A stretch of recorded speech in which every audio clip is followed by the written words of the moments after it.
warahmatullahi wabarakatuh. Saya Ajeng Priuliani, mahasiswa S1 Keperawatan Stikes Cirebon, tingkat 3 semester 5 reguler A. Saya di sini ingin membahas tentang kanker payudara dan kanker serviks. Yang pertama, apa itu kanker payudara? Kanker payudara atau CA-MAMAE adalah pertumbuhan sel tidak dikendali di dalam payudara. Kanker payudara merupakan keganasan penyakit yang berasal dari kelenjar, saluran kelenjar, dan jaringan pada payudara. Yang selanjutnya yaitu struktur payudara. Yang pertama, korpus. Korpus atau badan yaitu bagian yang membesar. Korpus terdiri dari jaringan kelenjar payudara, saluran susu, jaringan ikat, lemak, pembuluh darah, saraf, dan pembuluh limfa. Yang kedua yaitu ada areola. Areola merupakan bagian berpigmen di sekeliling puting payudara. Yang selanjutnya ada papila. Papila atau puting adalah bagian yang menonjol di puncak areola. Puting mengandung ujung-ujung saraf, perasa yang sensitif, dan serabut otot polos yang akan dikontraksi bila ada rangsangan.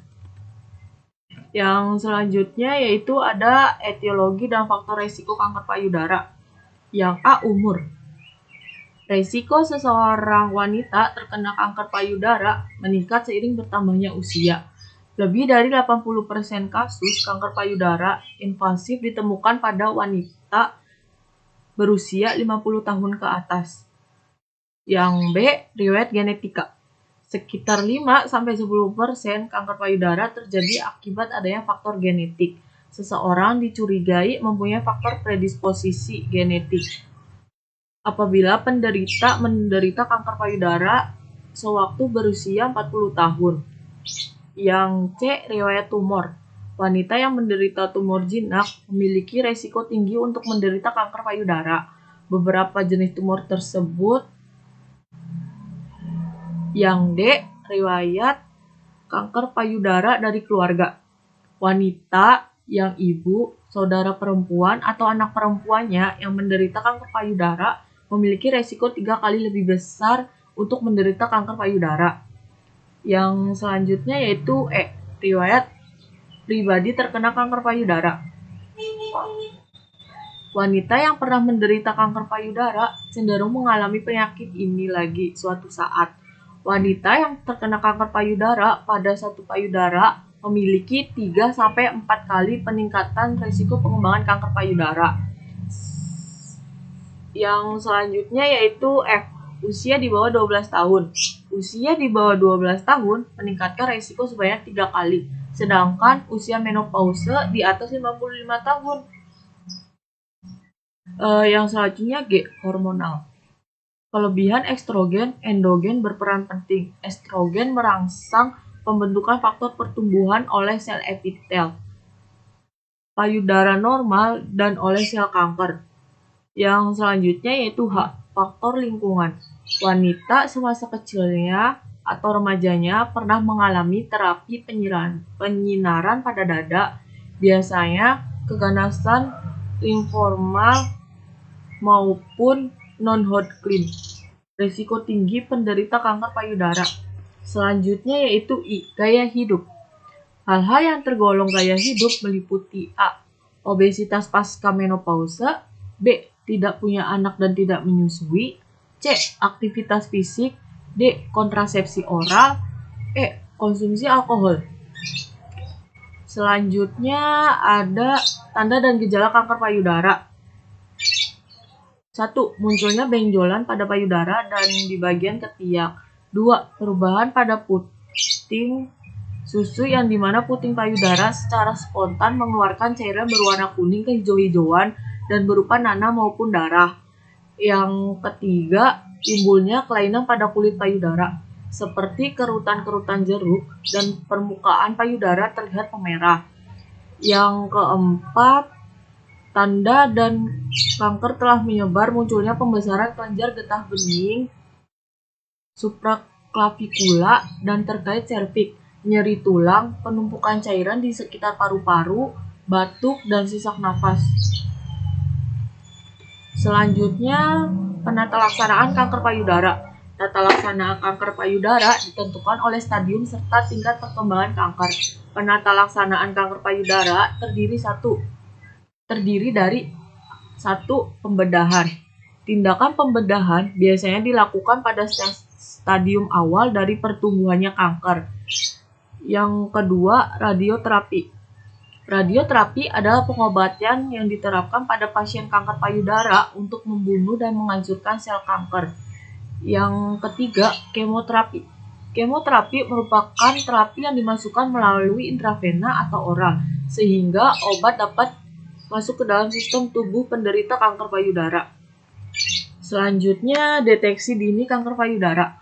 Untuk mengetahui secara dini adanya kelainan payudara, maka perlu melakukan pemeriksaan yang tepat sebagai pedoman dari American Cancer Society sebagai berikut. Yang pertama, di usia 20 tahun dengan melakukan pemeriksaan sadari setiap bulan. Yang kedua, pada usia 35-40 tahun dapat melakukan mamografi. Yang ketiga, pada usia di atas 40 tahun melakukan check up atau pemeriksaan payudara secara klinis atau sadanis pada dokter. Yang keempat, pada saat usia di atas 50 tahun, check up rutin dan melakukan mamografi setiap bulan. Yang selanjutnya yaitu prognosis kanker payudara. Prognosis menderita kanker payudara baik jika ukuran kanker lebih kecil dari 1 cm dan tidak ada penyebaran, serta stadium juga dapat menentukan angka harapan hidup selama 5 tahun. Presentasi angka harapan hidup 5 tahun. Yang pertama yaitu stadium 1, angka harapan hidupnya 90% sampai 80%. Stadium 2, angka harapan hidupnya yaitu ada 70% sampai 50%. Stadium 3, angka harapan hidupnya 20% sampai 11%. Stadium 4, angka harapan hidupnya 0%. Yang selanjutnya yaitu pemeriksaan payudara sendiri atau sadari.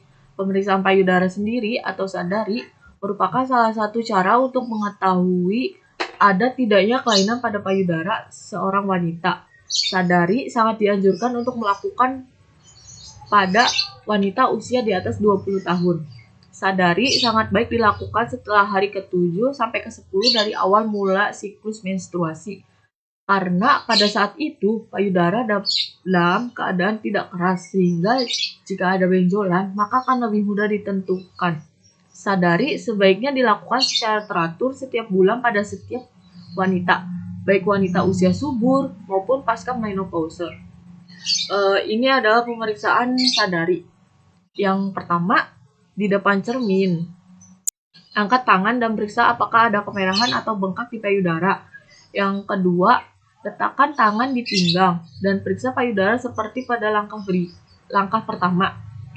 Yang ketiga, tekan payudara dari atas ke bawah seperti pada gambar dan rasakan apakah ada benjolan atau tidak.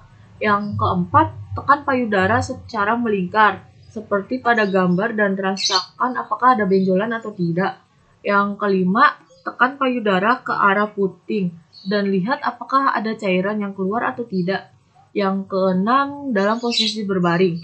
Posisi berbaring dan tekan kembali payudara secara melingkar. Materi yang kedua yaitu kanker serviks. Apa itu kanker serviks? Kanker leher rahim atau kanker serviks adalah tumor ganas yang tumbuh di dalam leher rahim atau serviks, bagian terendah dari rahim yang menempel pada puncak vagina. Kanker serviks biasanya menyerang wanita berusia 35-55 tahun. 90% dari kanker serviks berasal dari sel squamosa yang melapisi serviks, dan 10% sisanya berasal dari sel kelenjar penghasil lendir pada saluran servikal yang menunjukkan ke dalam rahim. Karsinoма serviks biasanya timbul pada zona transitional yang terletak antara epitel sel squamosa dan epitel sel kolumnar. Selanjutnya yaitu ada faktor penyebab kanker serviks. HPV atau Human Papilloma Virus merupakan penyebab terbanyak. Sebagai tambahan perokok, sigaret telah ditemukan sebagai penyebab juga. Wanita perokok mengandung konsentrat nikotin dan kotimin di dalam serviks mereka yang merusak sel. Laki-laki perokok juga terdapat konsentrat bahan ini pada sekret genitalnya dan dapat memenuhi serviks selama intercourse. Defisiensi beberapa nutrisional dapat juga menyebabkan cervical dysplasia National Cancer Institute merekomendasikan bahwa wanita sebaiknya mengkonsumsi 5 kali buah-buahan segar dan sayuran setiap harinya. Jika Anda tidak dapat melakukan ini, pertimbangkan konsumsi vitamin dan antioksidan seperti vitamin E atau beta karotin setiap harinya. Selanjutnya yaitu ada faktor risiko kanker serviks. Yang pertama ada pola hubungan seksual, kedua ada paritas, ketiga merokok, keempat kontrasepsi oral, kelima defisiensi gizi, keenam sosial ekonomi, ketujuh pasangan seksual. Selanjutnya itu ada tanda dan gejala kanker leher rahim. Kanker leher rahim pada stadium dini seringkali menunjukkan gejala atau tanda-tanda yang khas. Bahkan kadang-kadang tidak ada gejala sama sekali. Gejala yang mungkin timbul antara lain A. Munculnya rasa sakit dan pendarahan pada saat berhubungan intim. Yang B. Keluar keputihan atau cairan encer dari vagina. Yang C. Pendarahan sesudah mati haid. Yang D. Pada tahap lanjut dapat keluar cairan kekuning-kuningan, berbau, dan dapat bercampur dengan darah. Yang E. Hambatan dalam berkemih, serta pembesaran ginjal. Yang F. Penurunan berat badan drastis. Apabila gejala-gejala tersebut sudah muncul, biasanya kanker sudah dalam stadium lanjut. Untuk itu, perlu segera periksa ke dokter karena semakin dini penyakit didiagnosis dan diobati, makin besar kemungkinan untuk disembuhkan. Yang selanjutnya yaitu ada upaya pencegahan kanker serviks. Yang pertama, pemberian vaksinasi kanker serviks. Yang kedua, deteksi dengan pap smear. Yang ketiga, hindari hubungan seks bebas. Yang keempat, hindari rokok. Yang kelima, menghindari diet tidak seimbang. Yang keenam, produk kimia berbahaya. Selanjutnya yaitu ada pengobatan kanker serviks. A. Stadium prakanker atau stadium 1. Stadium prakanker hingga stadium 1 awal biasanya diobati dengan histerektomi. Apabila pasien masih ingin memiliki anak, biasanya dilakukan metode LFEP atau konbiopsi. Yang B. Stadium awal atau stadium 1 dan 2. Apabila ukuran tumor kurang dari 4 cm, biasanya dilakukan radikal histerektomi atau radioterapi dengan atau tanpa kemoterapinya. Apabila ukuran tumor lebih dari 4 cm, biasanya dilakukan radioterapi dan kemoterapi berbasis cisplatin histerektomi atau kemoterapi berbasis cisplatin yang dilanjutkan dengan histerektomi. Yang C, stadium lanjut atau stadium akhir 2 sampai 4 awal. Kanker serviks pada stadium ini dapat diobati dengan radioterapi dan kemoterapinya berbasis cisplatin. Pada stadium saat lanjut, stadium 4 akhir, dokter dapat mempertimbangkan kemoterapi dengan kombinasi obat, misalnya hicamtin dan cisplatin. Jika kesembuhan tidak memungkinkan, tujuan pengobatan selanjutnya adalah pengangkatan atau menganjurkan sebanyak-banyaknya mungkin sel-sel kanker. Biasanya dilakukan pengobatan yang bersifat paliatif, ditunjukkan untuk mengurangi gejala-gejalanya. Sekian yang bisa saya sampaikan, kurang lebihnya mohon maaf. Wabillahi taufiq wal hidayah. Wassalamualaikum warahmatullahi wabarakatuh.